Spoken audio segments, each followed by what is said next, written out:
Nina's new apartment felt like a fresh start. It wasn't much, just a one-bedroom in a tired old brick building tucked into the city's gray sprawl, but it was hers. After 3 years of bouncing between roommates and short-term rentals, the quiet solitude seemed like a blessing. The place had character, the cracked crown molding along the ceiling, the squeak of the wooden floorboards when she padded to the kitchen for late-night tea, the way the radiator hissed and clanked as if sighing at the weight of another winter. She liked it all. What she didn't like was the noise. It began her first night there. Nina had just drifted into sleep when the sound jolted her awake. A steady, rhythmic thud above her, followed by a dragging noise, as if someone were moving furniture across the floor. She checked the clock, 2:41 a.m. Who rearranged their apartment at that hour?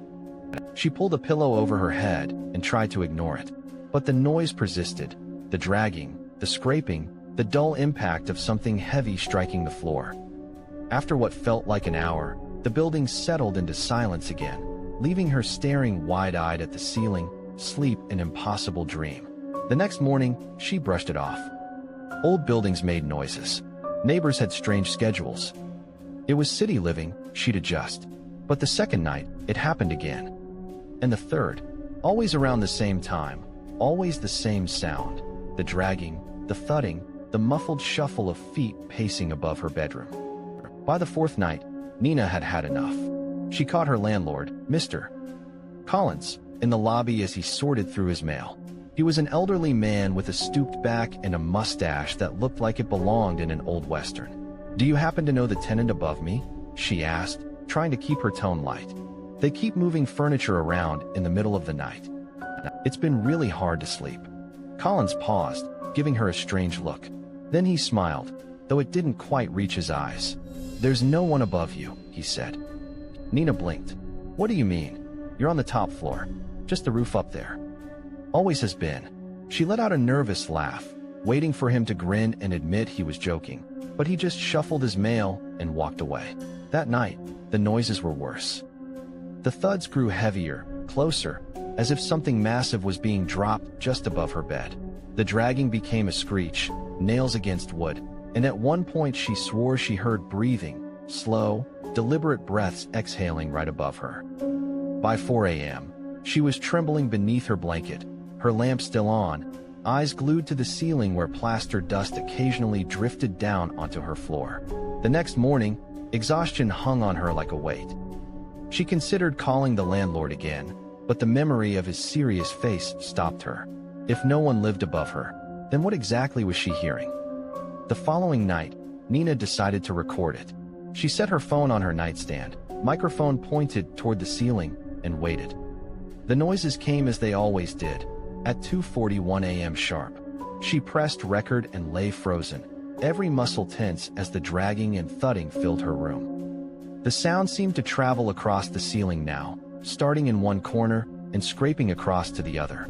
At one point, she swore she heard something drop directly onto the plaster above, shaking the light fixture until it swayed.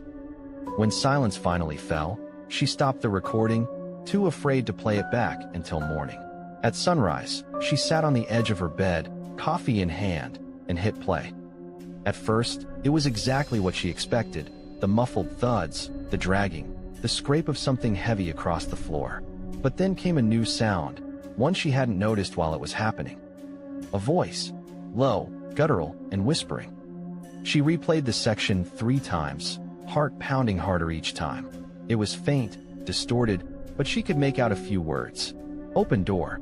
Nina dropped the phone, her hands slick with sweat. She forced herself to stop trembling, to breathe, to tell herself it was interference, some kind of glitch. But deep down, she didn't believe that. That night, she didn't sleep. She sat upright in bed with her phone ready, staring at the ceiling, waiting. At 2:41, the noises began, but this time they were louder. The thuds were violent, shaking the light fixture until the bulb flickered. The dragging was unbearable, like furniture being torn across the wood. And underneath it all was that same guttural whisper, louder now, closer, as if it were pressed right against the plaster above her bed. She couldn't make out the words this time, and maybe she didn't want to. She bolted from the room, heart slamming against her ribs, and spent the rest of the night sitting in the hallway with her back against the front door. The next day, she visited her downstairs neighbor, a kindly middle-aged woman named Mrs.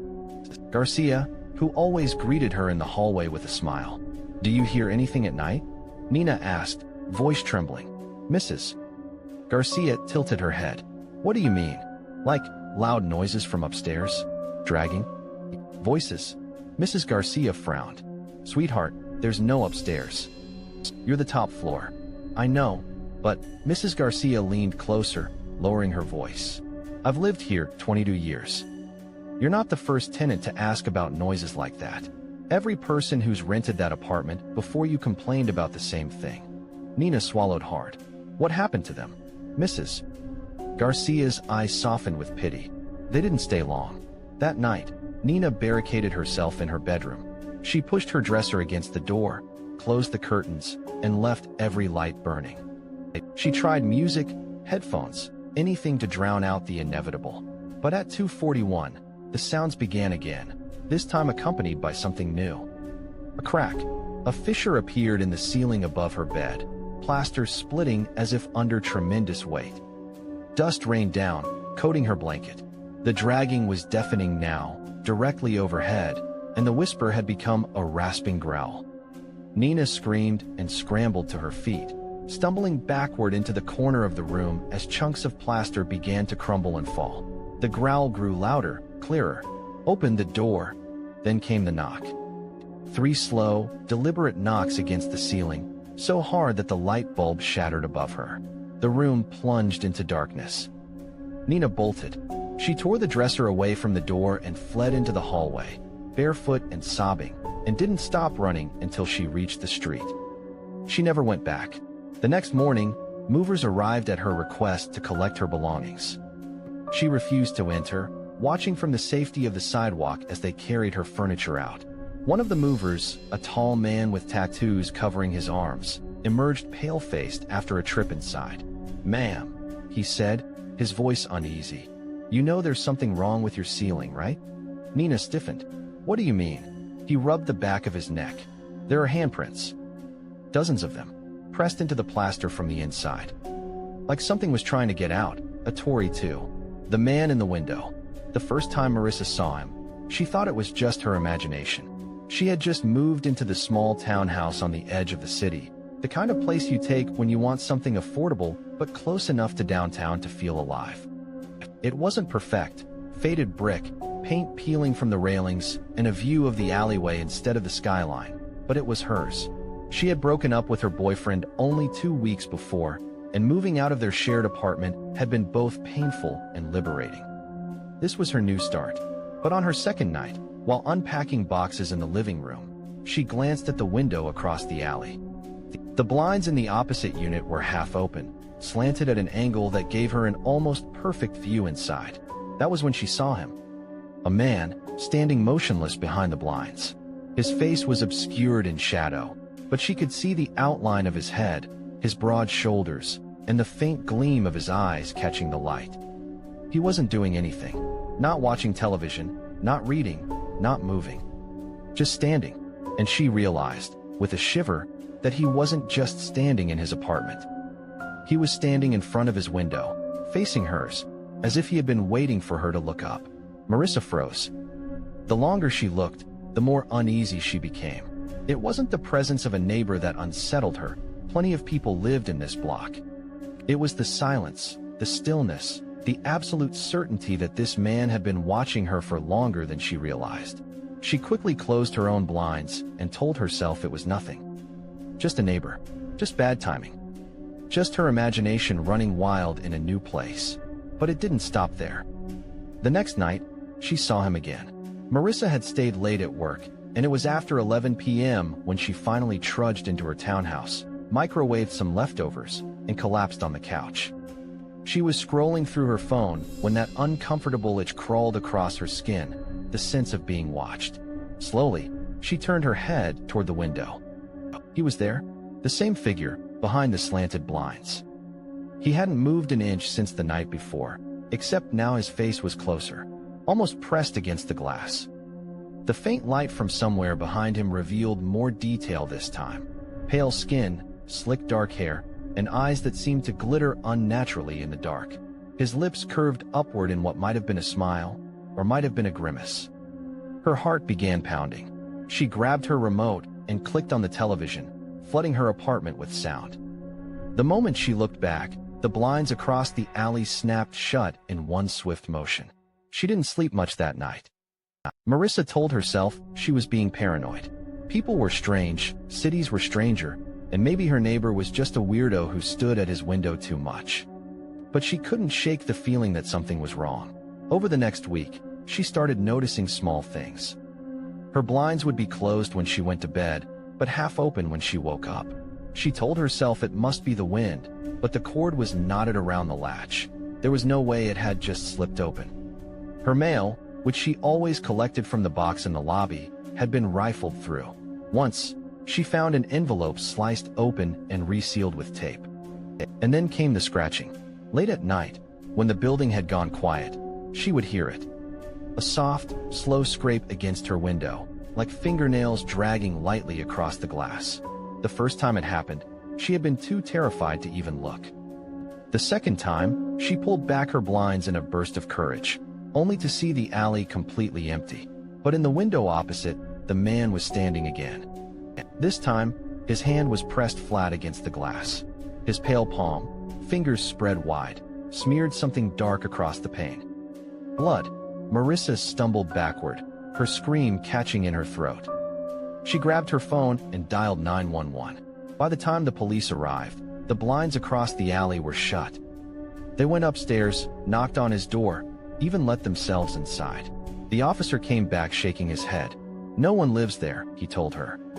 Marissa blinked. "What do you mean? I've seen him. Every night.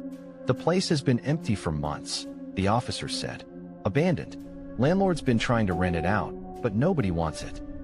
No power, no furniture, just an empty room." She tried to argue, but the officer only shrugged, gave her a sympathetic look, and left. That night, she didn't dare open her blinds. Days passed.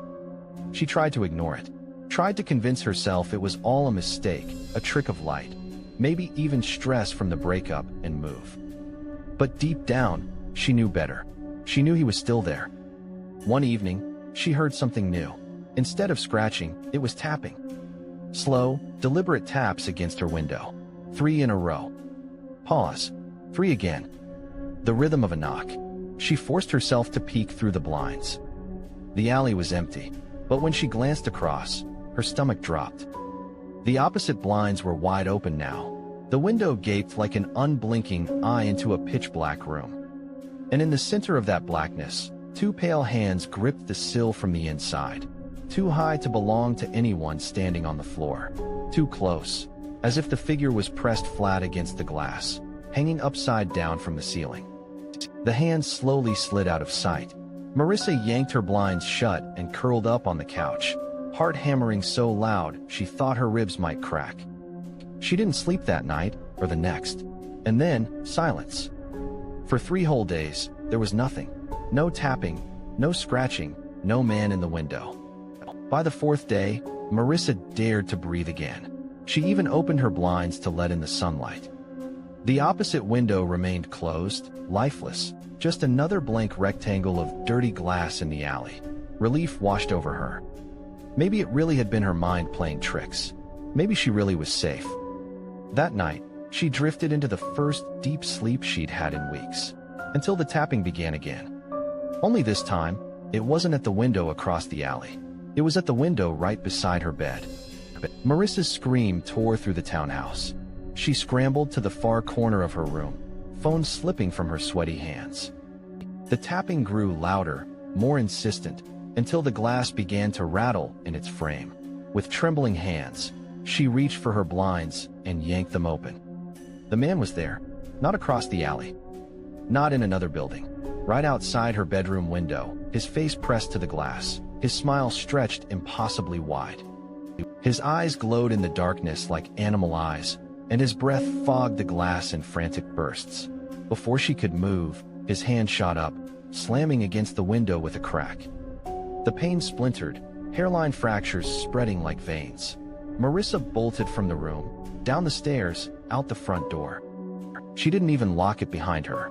The police found her huddled in the lobby of the building, shaking and sobbing. When they went up to investigate, her window was cracked but intact. No sign of forced entry. No footprints in the alley. No fingerprints on the glass. And yet, on her nightstand, directly beside her bed, lay a Polaroid photograph. It was of her, sleeping peacefully, her blinds wide open. In the window behind her bed, faint but visible, was the man's pale face, smiling. Story 3. The noises in the walls. It began with a scratching sound. At first, Emily brushed it off as nothing more than the house settling, or maybe a mouse scurrying behind the plaster. She had only been living in the old townhouse for 3 weeks, and she was still adjusting to its quirks. The way the pipes moaned when the water heater kicked on, the draft that whistled faintly under the back door. She told herself it was normal, the kind of background noise every building collected after decades of standing. But the scratching didn't stop. It came at night, always when the house was supposed to be quiet. Emily would lie awake in bed, staring at the ceiling fan circling lazily above her, listening to the faint rasp of something moving inside the walls. It wasn't frantic, like a trapped animal. It wasn't the hollow scurry of a rat. No, this sound was deliberate. Slow, almost patient. A scrape, a pause. Then another scrape, drawn out just long enough for her to count the seconds. One night, she pressed her ear against the wall beside her bed. The noise seemed to shiver through the plaster, as if whatever was inside knew she was listening. Then, all at once, it stopped. The silence that followed was worse than the noise. Emily pushed herself away, heart pounding, and tried to laugh it off. Old buildings had rodents, that was all.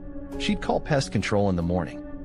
But in the morning, when the sun painted the walls gold and she walked through her tiny living room, she noticed something strange. The baseboard along the far wall had a crack in it, thin, jagged, like something had pressed from the other side. Her stomach tightened as she bent down for a closer look. It wasn't just a crack. It was a line, curved ever so slightly, as though someone had traced the outline of a shape from within. That day she worked from home, trying to ignore it. But as the hours passed, she couldn't shake the feeling that the townhouse was not just old, it was listening. The walls seemed to hum faintly, a pressure that prickled at the back of her skull. By the third night, the scratching returned, louder. It moved along the wall as though pacing, following her from her bedroom to the hallway. Emily froze in the kitchen, every hair on her body standing on end. She whispered, "Hello," though she knew how insane it sounded. The scratching stopped. Then, from inside the wall, something answered. Not a voice, at least, not in the way she knew voices. It was a muffled, throaty hum, as though someone were dragging their breath along the wood. A sound that tried, clumsily, to imitate her. She dropped her glass of water, the shatter snapping her back to reality. Heart pounding, she grabbed her phone and dialed her landlord. "Just mice," he said dismissively, barely listening. "Those buildings have them all the time. I'll send someone to check in a few days." But Emily knew it wasn't mice. Mice didn't hum. That night, she shoved towels under the bedroom door and turned up the white noise app on her phone. She tried to sleep, but at 3:12 a.m., she woke to silence so complete it was suffocating. She reached for her phone, screen glowing faintly, and froze. The white noise app was closed. On her screen, in the notes app she hadn't touched all week, a single line of text had appeared. "Let me out." Emily dropped the phone like it had burned her. She scrambled backward until her shoulders hit the headboard, staring at the device as though it might move again on its own. The words sat there, glowing in the dark room, steady and patient. She hadn't typed them. She knew she hadn't. Her shaking hands grabbed the phone, and she deleted the note. Then she turned the phone off completely, clutching it to her chest like a talisman. Eventually, hours later, when the dawn light seeped in pale and gray through the curtains, she dared to move again. That morning, she didn't bother with work. She called pest control herself, not waiting for her landlord. A man in his 60s arrived in a white van, his uniform crisp but faded, like he'd been at the job too long. "Scratching in the walls?" he asked, peering around her living room. "Yes," Emily said, her voice trembling despite her effort to sound calm. "And something else. I think there's something." She stopped, realizing how it would sound if she said a voice. "Something bigger than mice." The man grunted and set to work, pulling out a flashlight and shining it into vents, tapping on the walls. For over an hour, he inspected every corner of the townhouse while Emily followed him nervously. Finally, he straightened, frowning. "There's nothing," he said. "What do you mean nothing?" "I hear it every night." He shrugged. "No droppings, no chew marks, no nests. If there's something in there, it's not an animal." Emily stared at him, her mouth going dry. "Then what is it?" The man paused, his eyes flicking toward the cracked baseboard for the briefest second. Then he shook his head. "Probably the pipes. Old houses like this, they make noises. If you hear it again, record it. Otherwise, there's nothing I can do." He left quickly after that, almost too quickly. Emily stood in the middle of her living room, feeling smaller than ever. That night, she didn't sleep. She sat on the couch with every light on, waiting. At first, the house was still. The clock ticked loudly in the kitchen, her refrigerator hummed, the wind rattled faintly against the windows. Then, scrape. The sound traveled along the wall behind the television. Emily froze, phone clutched in her hand. "Okay," she whispered to herself. "You wanted proof." She hit record. The scratching grew louder, circling the room, following her no matter where she went. When she moved into the hallway, it was already there, waiting in the plaster. When she stepped back toward the living room, it followed, like something enormous sliding just beneath the surface. Then came the hum. Low, dragging, an ugly mockery of speech. It rose and fell in rhythm, and Emily realized with a chill that it was trying to imitate her breathing. She ran. She bolted to her bedroom, slammed the door shut, and pressed her back against it. On her phone, the recording app still ran, the little red light blinking. And then, through the thin plaster, a new sound whispered, "Emily." Her name. She didn't remember screaming, but the next morning her throat was raw. She woke curled in the corner of the bed, her phone dead on the nightstand. The recording was gone. Not corrupted. Not saved in the wrong place. Just gone. Emily stopped going to work. She couldn't concentrate on anything else. Every night, the noises grew bolder. The scratching turned into pounding, soft at first, then violent, shaking picture frames off the wall. The humming became words, garbled, wet, but unmistakably human attempts at speech. And always the same plea, "Let me out." By the end of the week, Emily hadn't slept more than a few hours. Her skin was pale, her eyes bloodshot, her mind unraveling thread by thread. She decided she couldn't stay in the townhouse anymore. She would pack a bag and go to a hotel, at least for a few nights. But when she tried, something stopped her.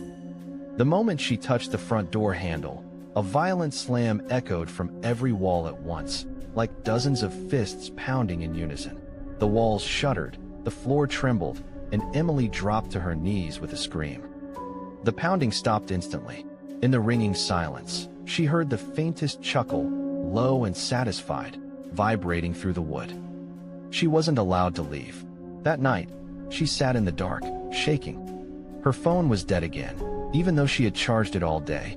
She clutched the unplugged lamp like a weapon, though she knew it was useless. The scratching began again, slow, deliberate. It moved toward her bedroom wall, the one with the curved crack in the baseboard. The plaster bulged slightly, just enough for her to see it. Something was pushing from the other side. With each scrape, the wall seemed thinner, softer, as if the boundary between her world and whatever was inside was dissolving. Emily crawled backward until her spine pressed into the cold window pane. Her breath came in ragged gasps, her eyes glued to the wall. A handprint appeared, fingers pressed outward, long and sharp, dragging down the plaster. Dust crumbled to the floor. Then a voice, clearer than ever, whispered through the cracks, "Thank you." The wall split open. Something stepped out. Emily screamed. Story 4. The basement neighbor. The apartment building was old, older than anyone living there now could guess. Its walls were water-stained, its bricks crumbling, and the ceiling pipes rattled every time someone upstairs flushed a toilet. Most tenants didn't last long. Moved in for the cheap rent, moved out when the sleepless nights, mold, and endless repairs became too much. But Daniel stayed. He had nowhere else to go. The building sat on the edge of a dying industrial district. Smokestacks, long dormant, loomed over cracked streets. Graffiti crept up every available surface, and stray cats slunk along rusting fences like shadows. Daniel's unit was on the ground floor, one of the cheapest in the building. His window looked out at the alley where dumpsters overflowed and a single light flickered all night. Beneath him, there was the basement. It wasn't supposed to be rented out. The landlord never mentioned it, and the building directory didn't list anyone living there. Yet Daniel knew someone did. At night, when the building went quiet, he could hear movement below his floorboards. Not rats. The steps were too slow, too heavy, too deliberate. Sometimes it was pacing, sometimes dragging, and sometimes, as Daniel lay frozen in bed, it was the unmistakable sound of someone standing directly beneath him, motionless, as if listening for his breath. At first, he tried to ignore it. He told himself the pipes made strange sounds, that old buildings groaned. But then came the knocking. 3 slow, deliberate knocks against his bedroom floor. Always at 3:17 a.m. He asked around, casually at first. Mrs. Kellerman in 2B shook her head. Basement's just storage. Ain't nobody down there but roaches. But when Daniel pressed further, her eyes darted to the floor, and she muttered, "Best not to go poking." The landlord brushed him off, too. "No tenants in the basement. You hearing things?" Then, lowering his voice, "Don't go down there," which only made Daniel want more. One night, after the knocking woke him again, he snapped. He grabbed a flashlight and stormed into the hallway. The basement door was at the far end, behind a warped wooden door Daniel had never seen anyone use. Its lock hung useless, broken long ago. The air changed as he opened it. Cold, damp, carrying the sour smell of mildew and something else, something like rust. The staircase groaned under his weight. Paint peeled from the walls in long strips, and old pipes dripped steadily into puddles that reflected his trembling flashlight beam. The basement floor stretched wider than he expected. Crumbling support columns held up low ceilings, and broken furniture lay in heaps. Graffiti covered the walls, but faded under layers of grime. And then he saw it, a door at the far end, half hidden behind pipes. Unlike the rest of the basement, this door looked new, reinforced, painted gray. A single padlock sealed it shut. Daniel stepped closer, heart pounding. From behind the door came the sound of breathing. Not muffled by distance, but close. So close it felt like something was pressed directly against the door, waiting. Daniel staggered back, nearly dropping his flashlight. He didn't sleep that night. Days passed, but the knocking continued. Always 3:17 a.m., always 3 slow raps from below. Daniel stopped asking neighbors. They avoided his gaze anyway, scurrying past him in the halls. He noticed some carried salt in little bags, hanging from their doorknobs. He'd never seen that before. One evening, as he returned home from his late shift, Daniel saw it. His apartment door, scratched. 3 long gouges carved across the wood. They hadn't been there that morning. He reported it to the landlord, but the man only frowned. "You leave it alone, it'll leave you alone." "But what is it?" Daniel pressed. The landlord's eyes hardened. "I told you before, don't go down there." That night, the knocking changed. Instead of 3 taps, it was scratching. Long, deliberate drags of fingernails or claws across the underside of his floorboards. Daniel lay in bed, covers pulled to his chin, flashlight clutched in his fist. The sound went on for hours, scraping, stopping, starting again. When silence finally fell, his nerves were raw.